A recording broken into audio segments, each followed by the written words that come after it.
Good afternoon, and thanks for joining us today. My name is Corey Pierce, and I'm the Marketing Director here at Churn0, and I'd like to welcome you to our webinar titled How to Conduct Customer Exit Interviews and Use What You Learned to Fight Churn. Before we get started, I'd like to remind you that we are recording this session, and we will be sending out a link to the recording 24 hours after this webinar. Throughout the presentation, we welcome you to submit your questions, and we'll try and answer them as we go, and also we'll do a Q&A portion at the end of this webinar. Now I'm pleased to introduce to you our presenter today. Good afternoon, and thanks for joining us today. My name is Corey Pierce, and I'm the Marketing Director here at Churn0, and I'd like to welcome you to our webinar titled How to Conduct Customer Exit Interviews and Use What You Learned to Fight Churn. Before we get started, I'd like to remind you that we are recording this session, and we will be sending out a link to the recording 24 hours after this webinar. Throughout the presentation, we welcome you to submit your questions, and we'll try and answer them as we go, and also we'll do a Q&A portion at the end of this webinar. Now I'm pleased to introduce to you our presenter today, Anita Toth. Anita is the Chief Churn Crusher. She has a background in educational research, and those methods have helped her to develop her process for conducting feedback interviews, which she's done for the past 20 years. So I'm really excited to get her insights on how to conduct customer exit interviews. And with that, I will turn it over to you, Anita. Thank you very much, Corey. I'm excited to be here. I hope you are too. The goal of this webinar is to teach you the actual process, take you through step by step. And so let's get started. Okay. So how do you conduct customer exit interviews and use what you learn to fight churn?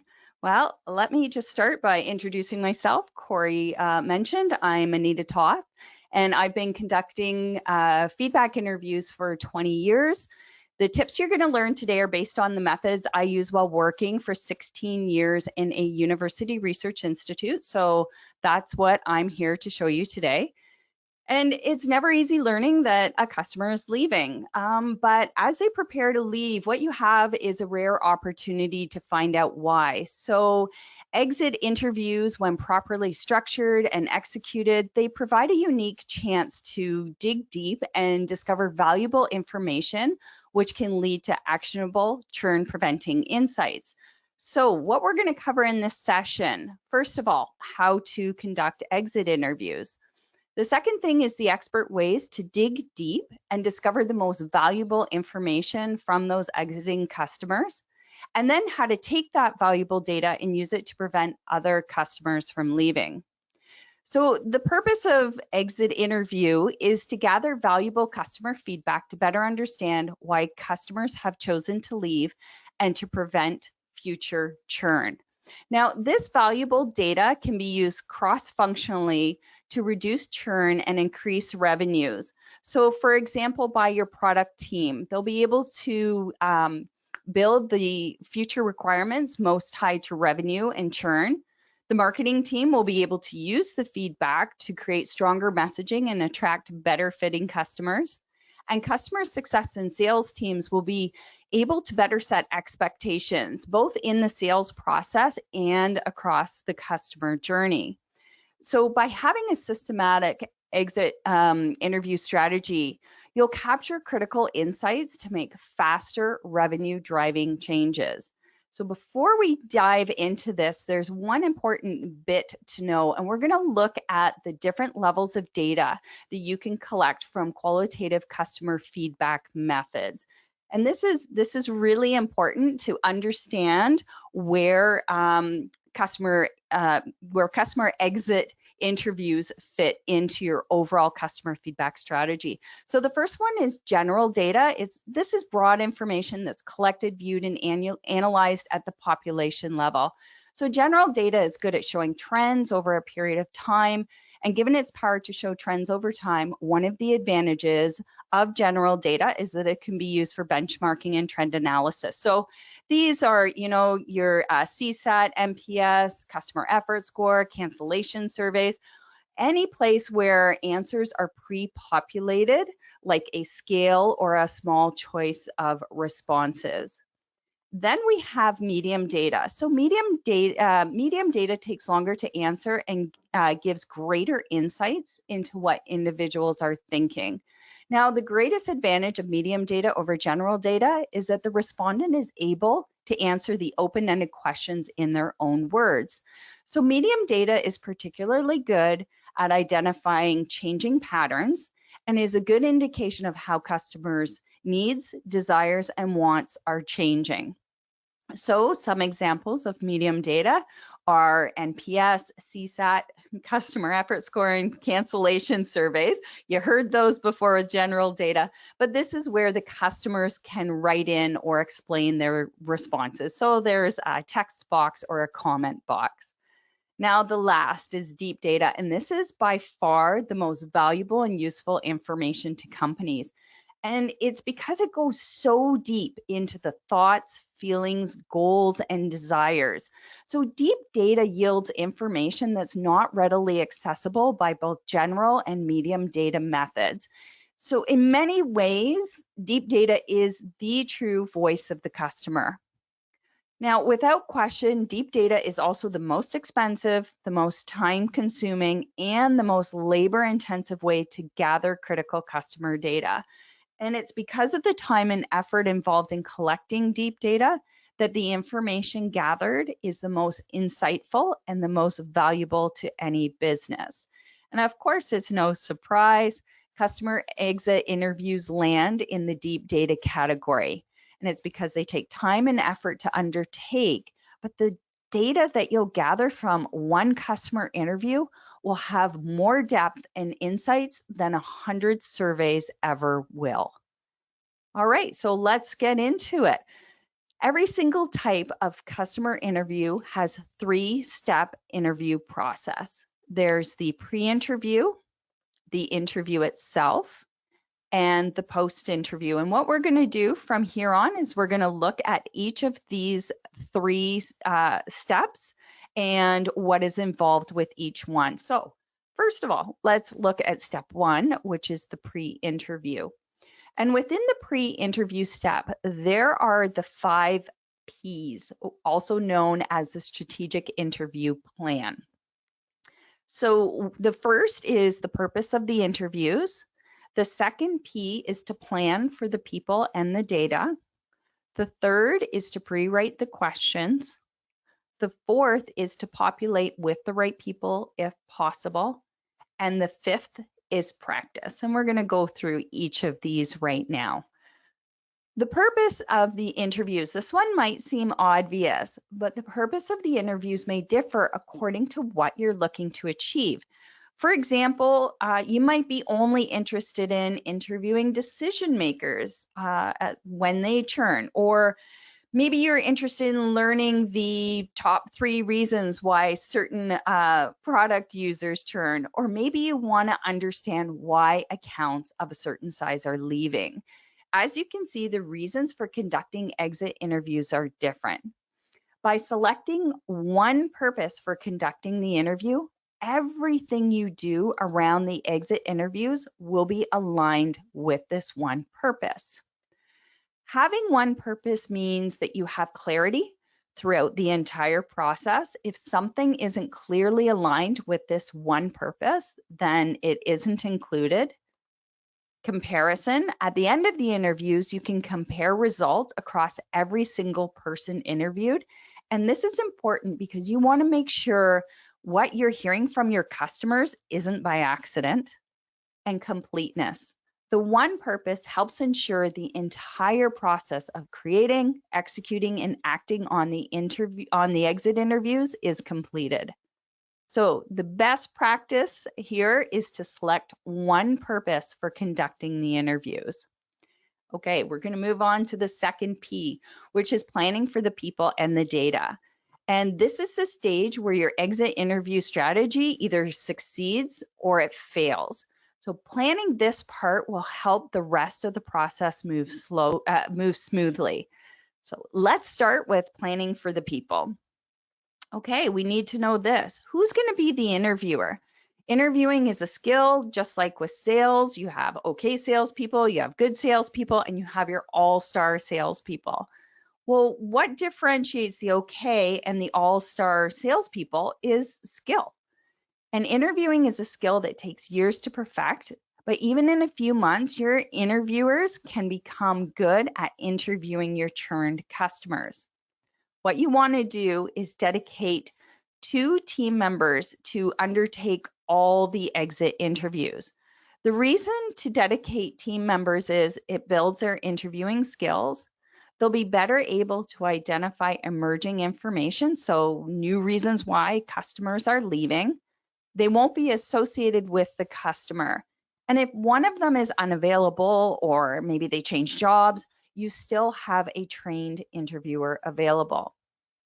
Now, you might be wondering about point number 3, that they won't be associated with the customer. This might seem counterintuitive given the CSM for the account already has established relationships.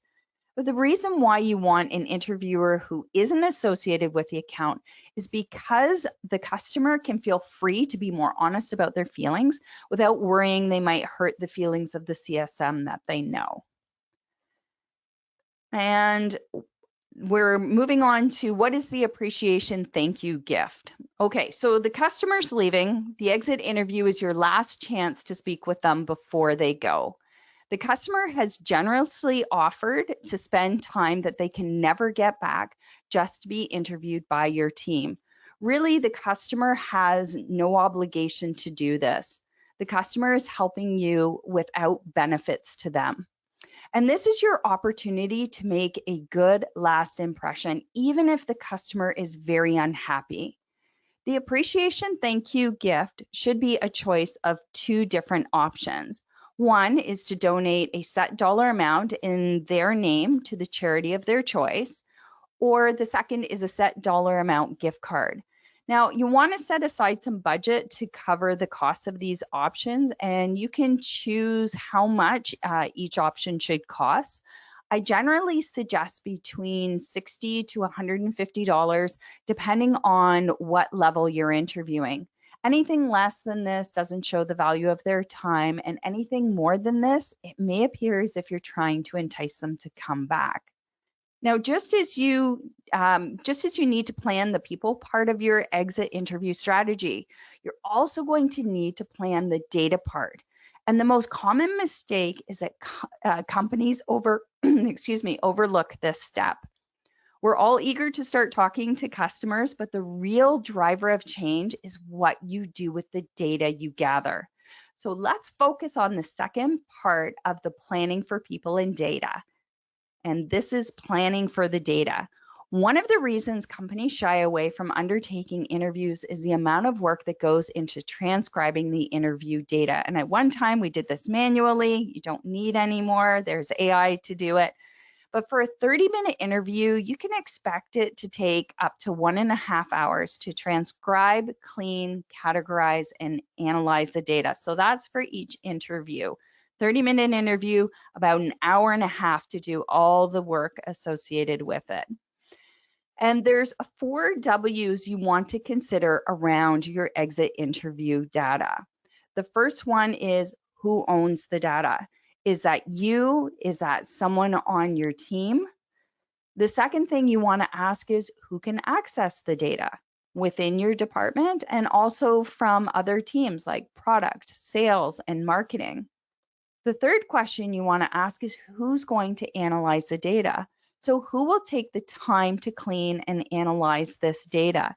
AI platforms are great at quick transcription, but at this point, they make a lot of errors.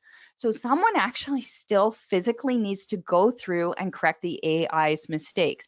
Who will that be? And then who will analyze the data to look for trends, not only between customers, but also over time as well. And you also want to decide who is responsible for determining actionable items. And then who is responsible for executing on them? Again, is it someone within your department or is it someone outside, perhaps product, sales, and marketing? So here are some of the best practices. You want to have 2 team members dedicated to conducting all exit interviews. You want to choose an appreciation or thank you gift. You want to decide on those 4 W's. Who owns the data? Who can access the data? Who will analyze the data? and who is responsible for executing on the data. Okay, we're going to move to the third P now, which is pre-write the questions. I personally think that this is the fun stuff. I love creating these questions. And this is where you get to determine the types of questions that you want answered. As with everything you're doing with the exit interviews, the questions have to reflect the purpose that you determined in the first P, which was the purpose of the interviews. If this is your first time running exit interviews, for simplicity's sake, do not involve other teams in the process just yet. You'll want to have a full trial run of the exit interview process before bringing in other teams. And if you currently run exit interviews, input from other teams into the types of questions to ask is welcome, so long as the questions they're wanting answered are aligned with the purpose determined in the first P, which was purpose of the interviews. Okay, exit interviews should be no longer than 30 minutes. This means approximately 5 to 10 questions only, and I'll explain why in the next section. And I want to let you know that questions should be categorized into 2 or 3 major themes. I'm going to describe what that means right now.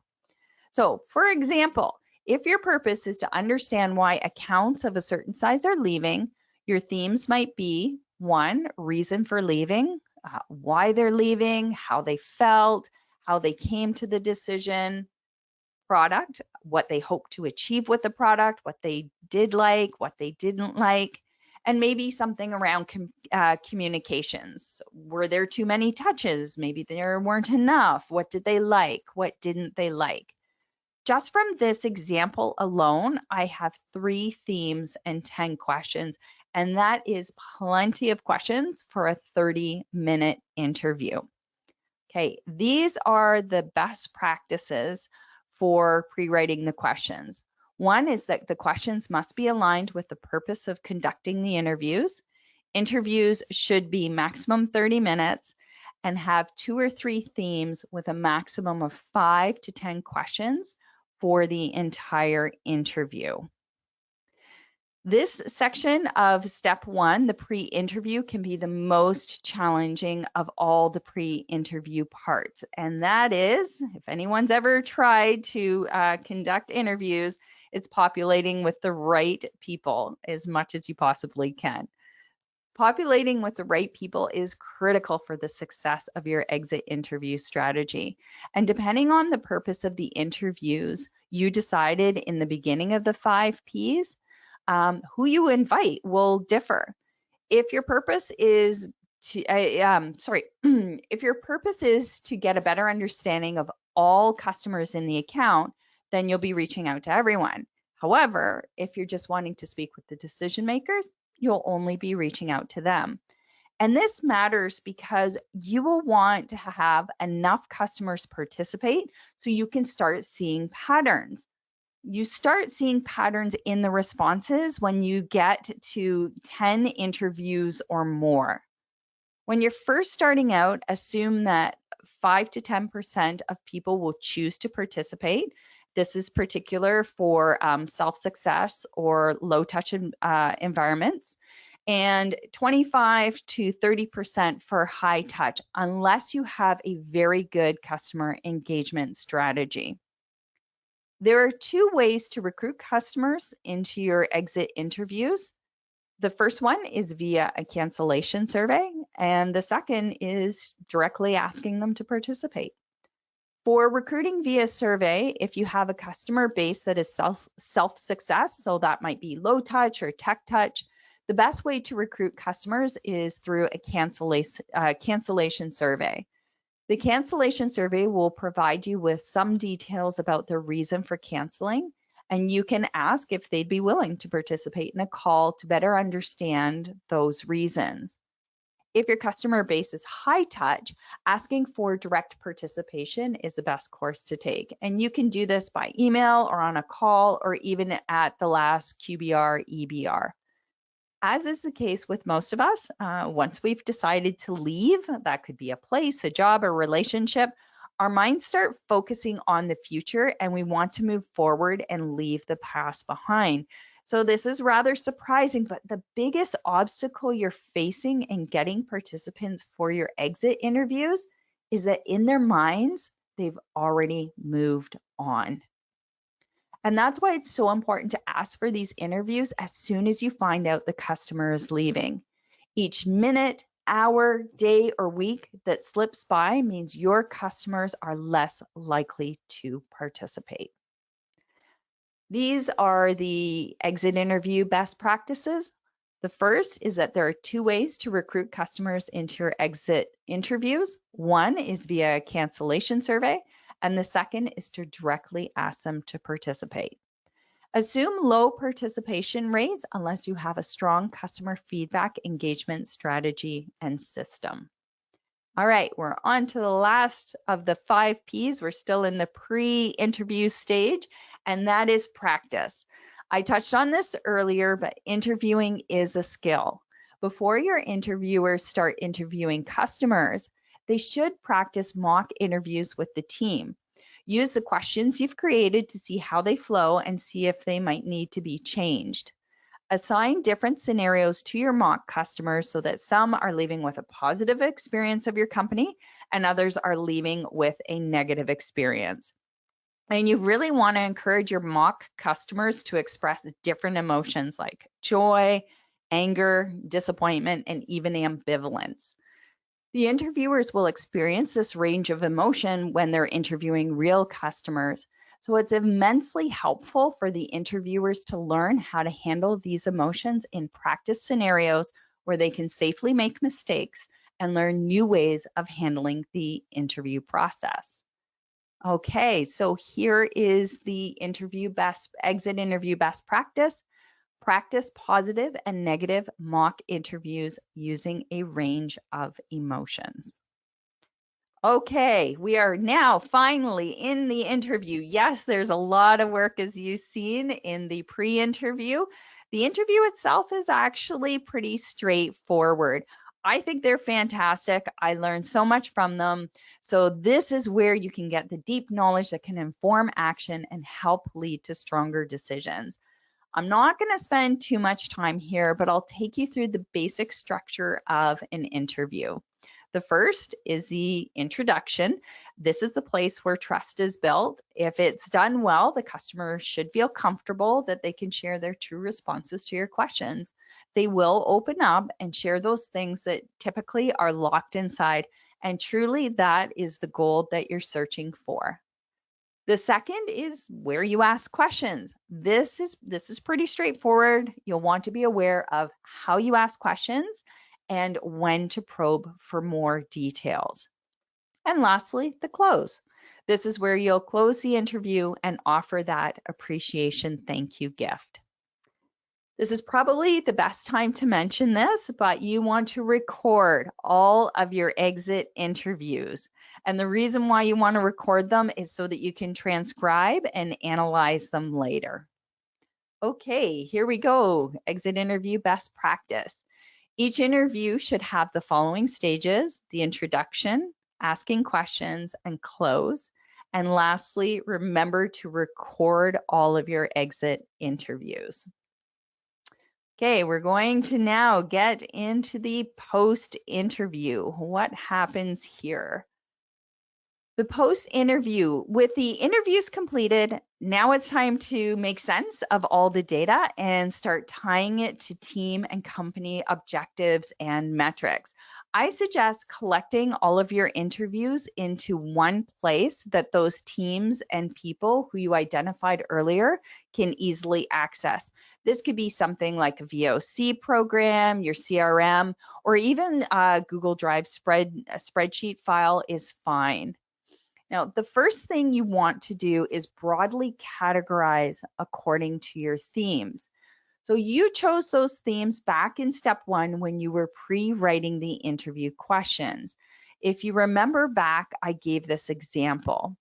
For example, if the purpose is to understand why accounts of a certain size are leaving, your themes might be 1, the reasons for leaving. So again, why, how they felt, how they came to make that decision.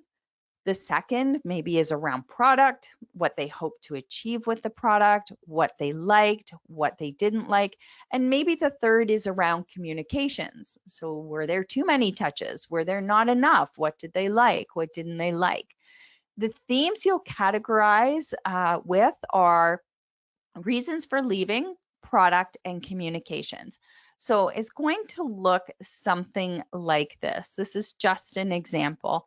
It's all you want to do. You can see service, communications, and responsiveness in this particular example are the broad reasons or themes that are chosen for why your customers are leaving. So once you've gone through, you've broadly categorized your themes, the next thing you want to do is look for positive and negative sentiment. The quickest way to determine actionable insights that lead to churn reduction is by categorizing the interviews by sentiment. So these can be positive, negative, and neutral. And what this does is provides you with an overall sentiment. And in this example that you can see out of the 55 interviews, 34 had some negative sentiment. So first thing is broad themes. And the second, you're looking for positive and negative sentiment. The third thing you're going to do is look for smaller themes. As you read through the interviews, you're going to see that there are smaller themes that you can categorize, and these become the areas where actionable insights occur. For example, I'm going to show you this example, and you can see that attention to detail and responsiveness are two of the smaller themes. Just note that the examples I'm going to give you from this point forward are not from exit interviews, but they're equally as useful for your own customer feedback strategy as they are for your exit interview. So I'm going to show you this now, and you can just read it and see how communication, responsiveness, and attention to detail are those smaller themes.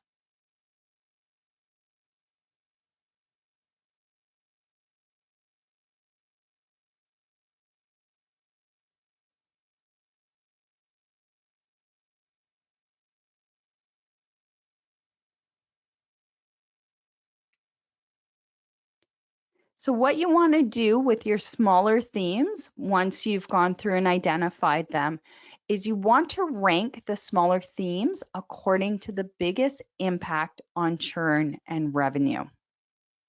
All right, the next thing you want to do is you want to look for those stories, those case studies, use cases. And this is the best part of conducting exit interviews is you get those stories, those case studies, those use cases. If trust is properly established in the introduction of the interview, the customer should feel comfortable enough to share their true deep responses rather than their socially acceptable surface level ones. What ends up happening is customers will open up and tell you stories, both the good and the bad.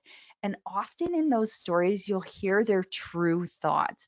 And this is because they're speaking. And when we don't filter our thoughts in speech as much as we do in text. In reading through the transcripts, you're going to find stories for case studies and maybe even discover some new use cases. Here's an example I want you to read and see if you can figure out the main story being told here and the possible outcome that might happen with this particular customer.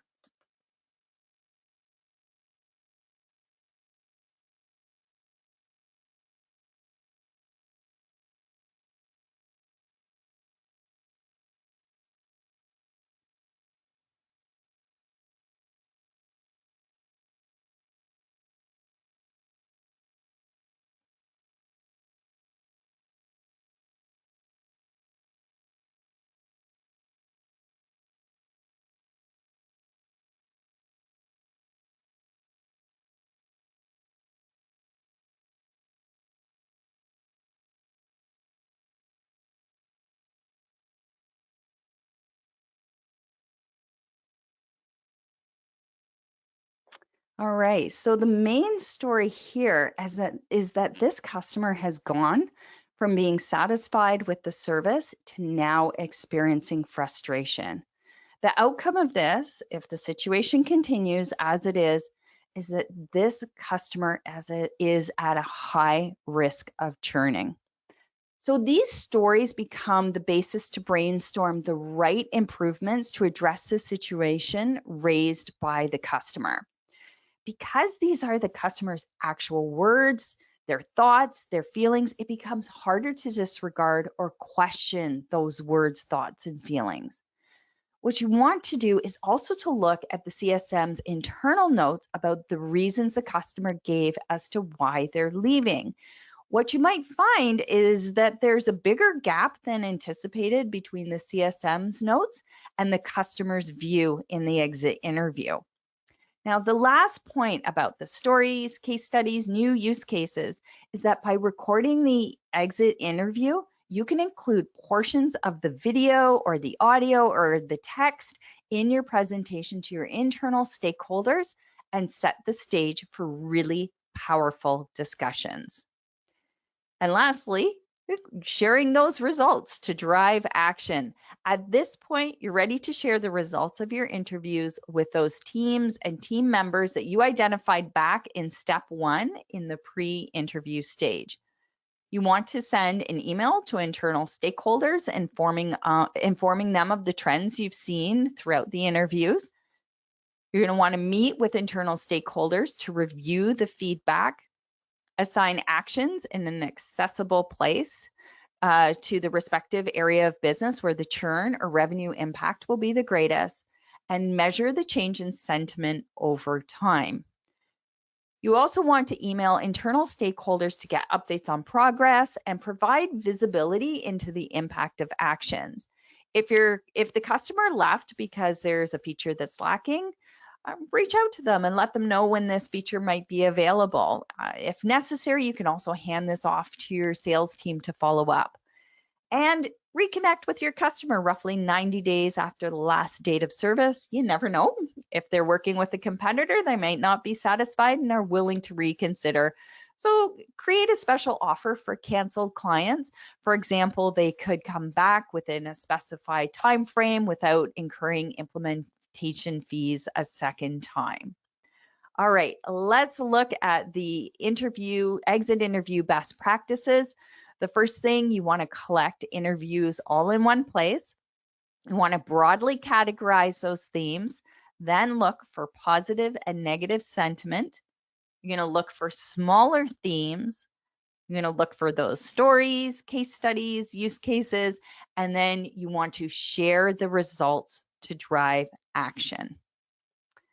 Now, let's look at the 3 biggest challenges that you are likely to encounter and their solutions. Just like with any business activity, there will be some challenges with your exit interviews. Here are 3 of the most common challenges and their solutions. So the first one is actually creating a customer interview program. Setting up can be a challenge. What I've done is created a mini guide with the best practices that I've covered in this webinar. You can download this mini guide, and I believe Corey will be sending it out as well with this recording. So this mini guide is to help you ensure that you have all of those proper pieces in place for a really great customer interview program.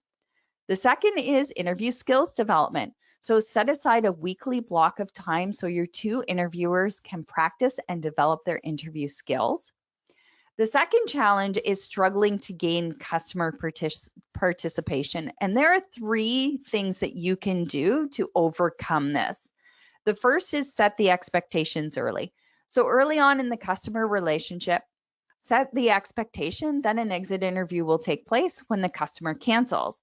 If the time comes and the customer cancels, they're already aware that the exit interview is part of the cancellation process.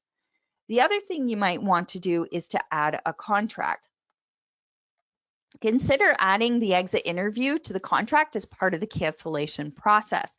Because the customer signed the contract agreeing to its terms, it's easier to get your customers to participate when the time comes. And lastly, end on a good note. If the expectation of an exit interview hasn't been set either verbally or in the contract, let the canceling customer know that you'd like to end the relationship on a good note by asking about their experience with your company. And then lastly, analyzing the data and finding the right stories.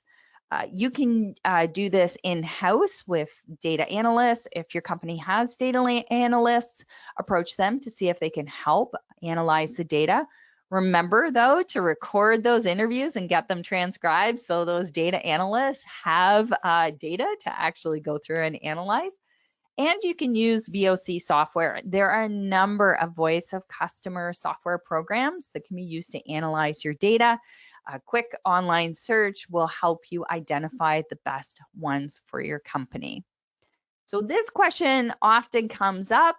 Should we hire in-house, or should we conduct in-house or hire a third party? Customer exit interviews can either be done in-house or you can hire a third party. To help you decide which is best for your company, here are the pros and cons of each option. Undertaking in-house. Some pros: new skills development. Getting good at interviewing means your team interviewers develop the skills to ask better questions. Then those skills can be used for other customer feedback tools, like creating questions for surveys and focus groups. They really are better for early growth companies to be done in-house. Early growth companies are still learning a lot about their customers. So undertaking customer exit interviews in-house means that they can accelerate that learning. They're also cheaper. Costs to conduct and analyze exit interviews are far cheaper by having employees run and analyze the interviews. Now, here are some of the cons. They take a long time to complete. Conducting the interviews and analyzing all the data can take months. Depending on your timelines and capacity, this may or may not prove challenging.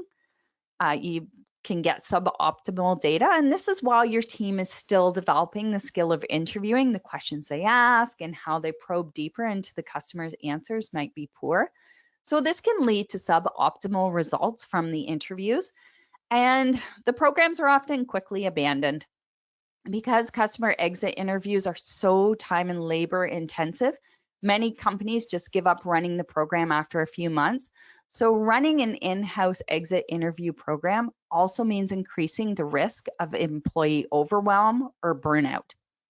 All right, let's look at hiring a third party. Some of the pros: professional skill set. Professional interviewers are experts at asking the right questions at the right time to get the right answers. And after all, this is what they do for a living. They're fast. By hiring a third party, you get a dedicated team working for you. Third-party interview companies can have results back in just a few weeks. For example, in 6 weeks, I can interview and analyze the data from 40 customer interviews, totaling 20 hours of raw data, and they can be flexible. You can hire a third-party interview company whenever you need them for a project. Now, some of the cons of hiring a third party: they can be expensive. Because you're paying for experts, the cost of that expertise can be expensive. And depending on how much money you can recover by saving other customers with the insights you gain, it may be very well worth the investment, or maybe it's just not the right time. Right fit: depending on what you need, it may take time to search for and find the right expert to conduct and analyze your customer exit interviews. And lastly, hiring a third party, you might have a bit of a wait list. If the third party company is reputable, you might have to wait a few weeks for them to have capacity to work with you. Now, if you're unsure whether undertaking in-house or hiring a third party is the best option, here's a 7-question checklist to help you decide. First of all, are we capable of doing this project ourselves? Do we have the competency to achieve our desired outcome using only inside resources? Is our experience helping or hurting us on this particular initiative? Is our perspective helping or hurting us in this initiative? And oops, I think I made a mistake there. This one is our experience helping or hurting us. This one is our perspective helping or hurting us in this initiative? And do we have the capacity to do this project ourselves? Do we have the capacity right now to accomplish this initiative? And is this project the best use of our capacity? And just some principles to guide you. The customer is doing you a favor by participating. They have no stake in this, but you do. Respect the value they're giving respect the value they're giving and their time, which they can never get back. Secondly, dig down into the feelings. All decisions are made on emotions first and then backed up by cognitive processes. It's not enough to find out why they canceled. It's not enough to understand their thinking. You really want to know how they felt. What impact did that decision have on them, their team? Sentiment will point out the gaps in expectation, and that's where you're going to find the most actionable information to effect better churn management. And third, getting a high participation rate for your exit interviews and for all of your customer feedback means you need a strong customer feedback engagement strategy and system. High participation rates, they don't happen in a vacuum. They're purposefully created and developed. As much as you can, let your customers know how they are valued and that their opinion matters. Show them this, don't just tell them, and they'll happily participate in your surveys and interviews. And of course, if you're thinking about a customer exit interview program or you're looking to reduce churn and want some help, you can reach out to me. There is my email, anitatoth@anitatoth.ca. And you can also reach me on LinkedIn. I'm very active there. So let me know when you connect with me that you attended this webinar, and I'm more than happy to chat with you over there on LinkedIn. Okay, so I think we're done here. I think we're going to open this up to questions now. Awesome. Thanks so much, Anita, for that presentation and all the level of detail you went into the whole process for conducting these exit interviews. We've had a number of questions come in, but I'd like to invite other attendees to go ahead and submit their questions, and we can go over them in the next 15 minutes or so. Awesome. So we did have a number of questions come in about how do you get the customer to participate in these, but that was before you covered the incentive. But then we did have a question that came in that said, would you recommend mentioning the thank you gift offer in the initial outreach or at the close of the interview? You caught that. I purposely left that out. I love it. You don't mention it at all until you are in the interview. You are at that close stage where you're shutting everything down. And then you mentioned that those options are available. And the reason why you want to do this is because you want the customer to be surprised. Even if they're leaving, even if their experience was miserable, it's one last opportunity to make a really good impression. The challenge with exit interviews, if you are offering that thank you or appreciation gift as a way to entice them to participate, it might feel like you're trying to win them back. The key thing about the exit interviews is that this should be no attempt at all at sales. You're not trying to win them back. You really are. The whole purpose is to understand why they made this decision to leave, and where along the path, whether it's product, whether it's communications, whether it's an internal challenge they're having, whatever it might be, you are trying to understand that big picture reason why they left. So you want to keep that as the surprise. Even people like, let's say you're real, the customer was really upset and they took this interview with you, they told you everything they want to say, to be able to surprise them at the end and go, hey, by the way, we'd like to thank you for your time. I've never ever, in all the hundreds of interviews I've done, I've never had anybody go, oh yeah, no thanks. Like there's always that moment of surprise. And, depending on how the interview went, depending on their experience, they might be kind of, what does this mean? You can be very clear and say, this is not an attempt to lure you back. We simply want to acknowledge the time you took with us today, because that's 30 minutes of their time they will never get back, to help us better understand the reason why you left and your experience with our company. Awesome. Thanks for going into that recommendation there. We have another question that says, is your recommendation to shy away from any churning customers who are very angry, or do we face those with a different style than you outlined, or do you all the same? Great question. Ooh, it is hard. There's no doubt about it. I don't think anybody likes, just any human enjoys interactions with a really angry person, particularly when you don't really understand why they're so upset. Yes, lean into it. And I'll tell you the reason why. When I finished just one of the last slides here about those principles, I talked about feelings. If a customer is really angry, that means that obviously they're experiencing some really big emotion.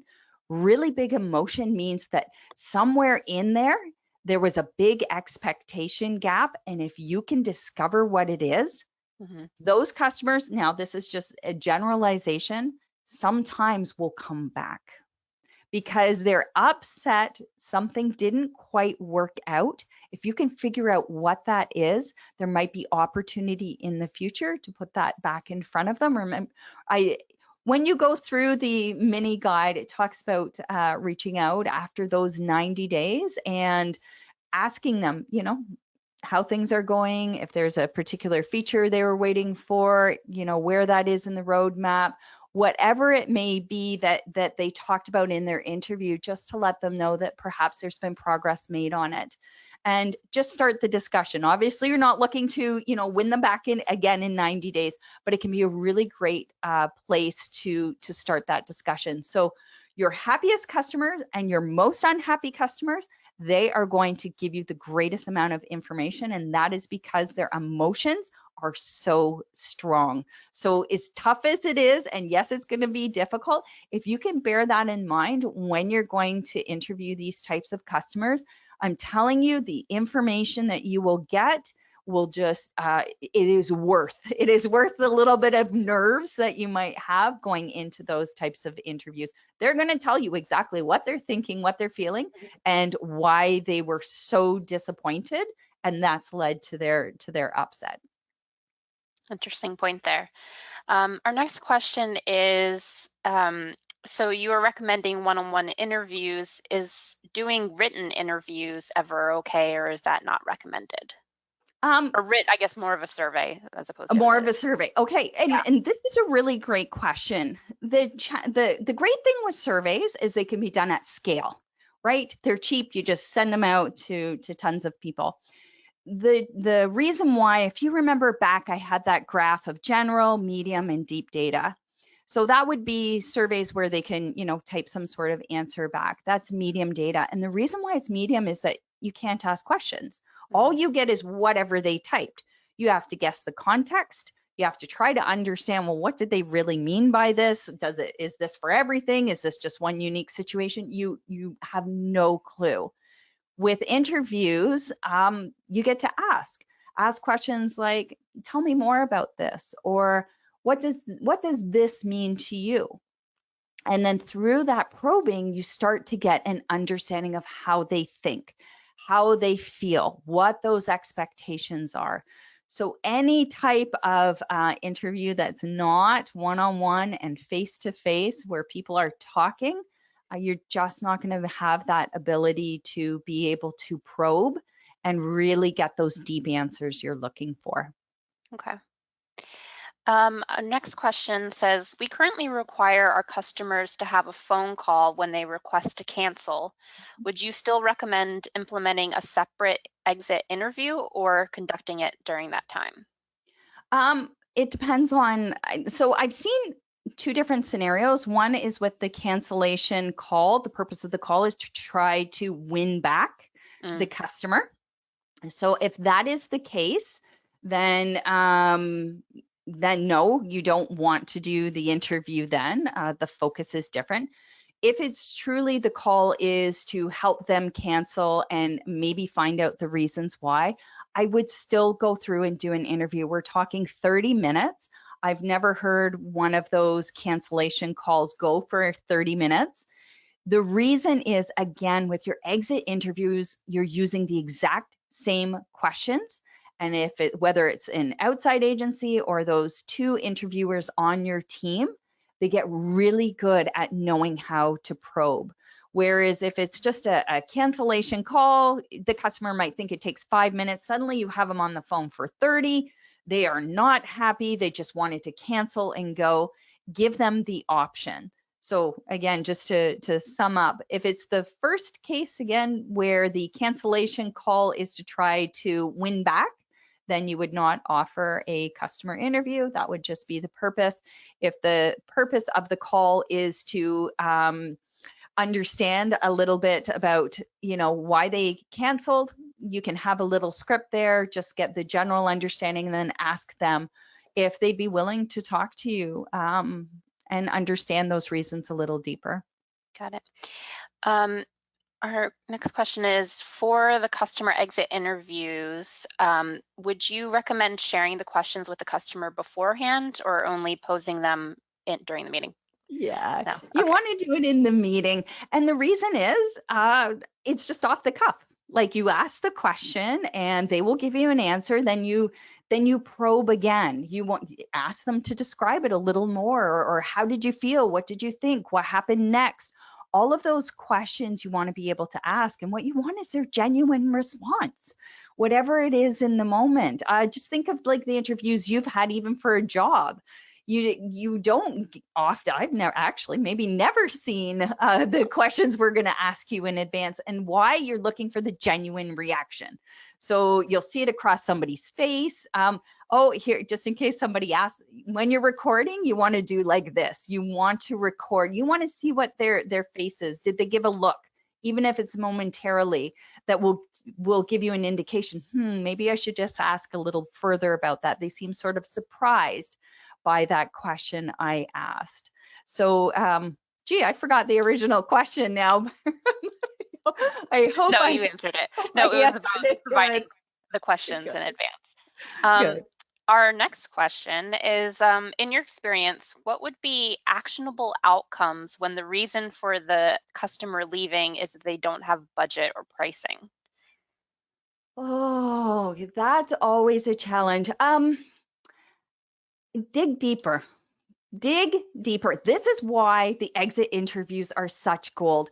So on pricing, on budget, what you usually find is that's given as like the number one reason, but there's usually the real answer is driving below. So you're going to get your surface level answer. That's a perfect one. Oh yeah, it's just too expensive for us. We don't have the budget right now.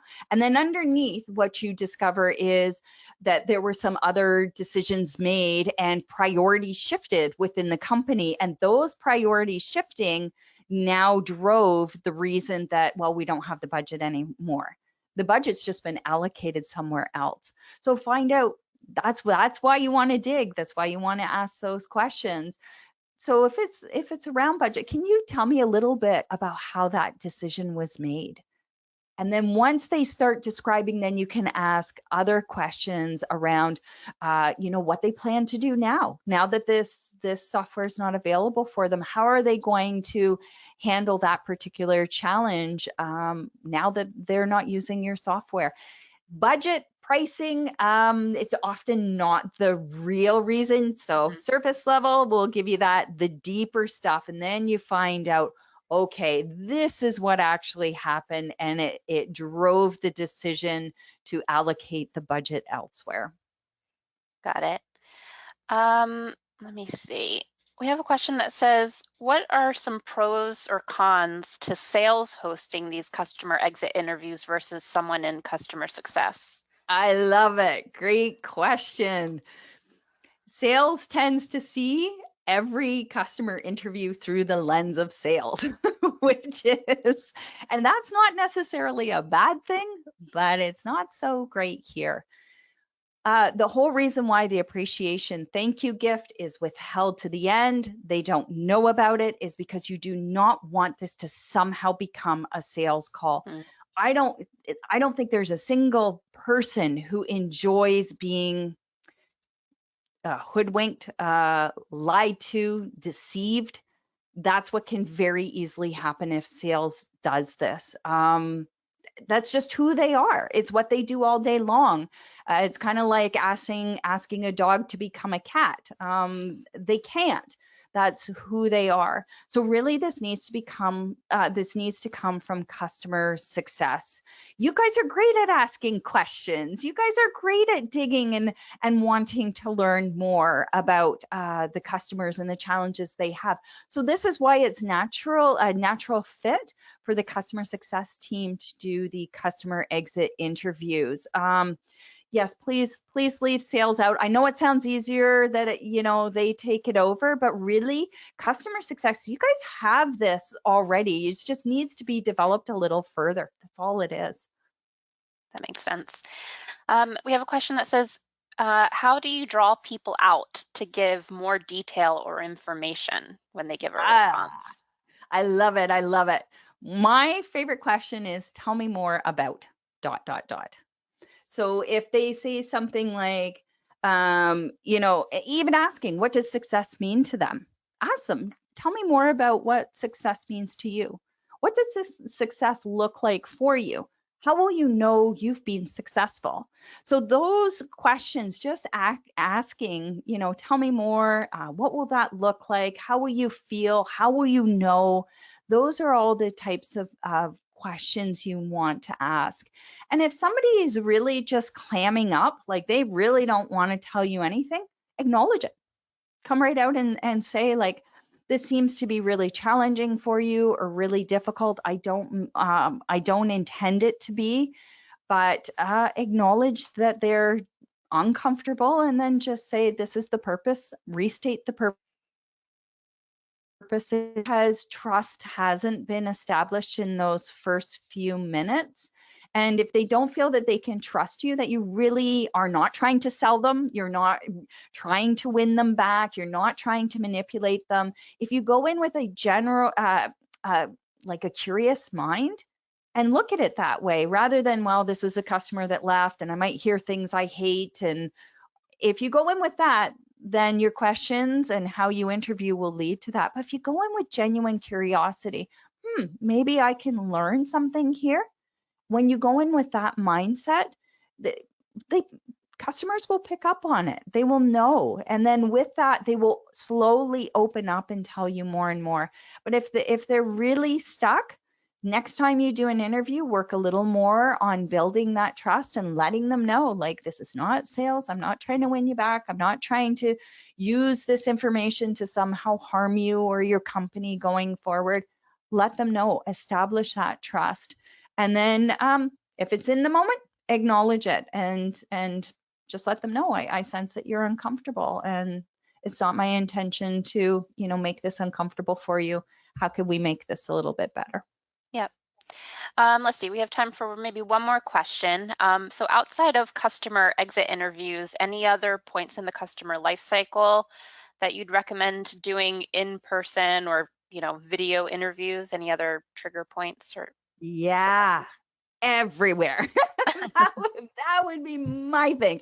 Everywhere. Of course, it really depends. If we're talking enterprise, if we're talking tech touch, the onboarding process, we know what a challenge that can be. It's one of the best places to start. Like, exit interviews are at the end of the process. Go to the beginning and go through. There's nothing wrong with asking your customers about the process, and especially if your onboarding process is quite long, takes several months.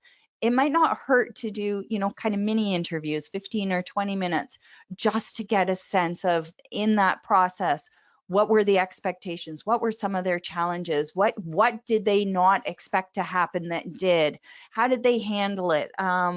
All of those things. The more you ask questions of why, well, why is it like this? How can we change this? What impact did this have? Look at your customer journey and see, are there places where we're not really sure what's going on here? And then you can apply the interviews there. So another great place is where let's say an account, if you use a health score, So they were green and now they're yellow, and you want to find out a little bit more about what happens. Let's say you have a meeting, you're still not getting at it. Maybe this is a great time to do an interview, again, with preset questions, because if you're starting to find that you'll start seeing patterns. The more customers you talk to, you want to see what those patterns are. And maybe it's a certain segment, is a certain firmographic, or maybe there's just a challenge in that particular part of the customer journey. Then ask them for those interviews. It never hurts to dig a little deeper and gain a little more knowledge. Awesome. I think that's great advice.